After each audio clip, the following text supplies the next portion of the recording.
నిర్వాహకులు చందు గారు, వారి మిత్రబృందం గత 12 సంవత్సరాలుగా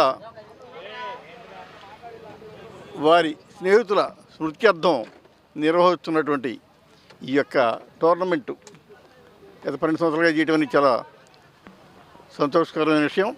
వారి జ్ఞాపకార్థం స్నేహితుల్ని ఈ రోజుల్లో రెండో రోజే మర్చిపోయే రోజుల్లో గత 12 సంవత్సరాల క్రితం కూడా కాలం చేసినటువంటి స్నేహితులను గుర్తు చేసుకుంటూ వారి స్మృత్యార్థం ఈ టోర్నమెంట్ జరగటం అనేది చాలా వారి హృదయానికి, వారి యొక్క చందు గారి స్నేహితులకి వారి హృదయానికి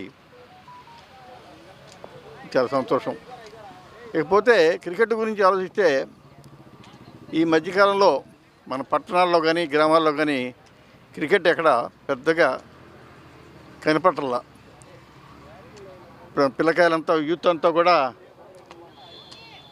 ప్రస్తుత పరిస్థితులు యూత్ ఏముందండి, మాలాంటి వాళ్ళం కూడా అంతా కూడా ఈ యొక్క సెల్ ఫోన్కి అతుక్కుపోయి యూట్యూబ్లు, వెబ్సైట్లు, లేకపోతే ఈ గేమ్స్, సెల్ ఫోన్ గేమ్స్లో కాలం గడిపేస్తున్నారు.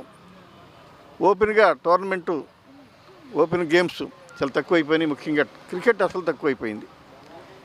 అప్పుడప్పుడు చూస్తుంటాం మనం. సిటీస్లో మాత్రం కొంత ఉంది. ఉండటం వల్లే మనం క్రికెట్ టోర్నమెంట్స్ టీవీలో చూడటం జరుగుతుంది. కాకపోతే దాన్ని గుర్తు చేస్తూ ఈ రోజున చందు గారు ఈ కార్యక్రమం జరపడం చాలా సంతోషం. ఇలాగే 10 సంవత్సరం జరపాలని, ఈ క్రికెట్ని ప్రోత్సహించాలని, క్రికెట్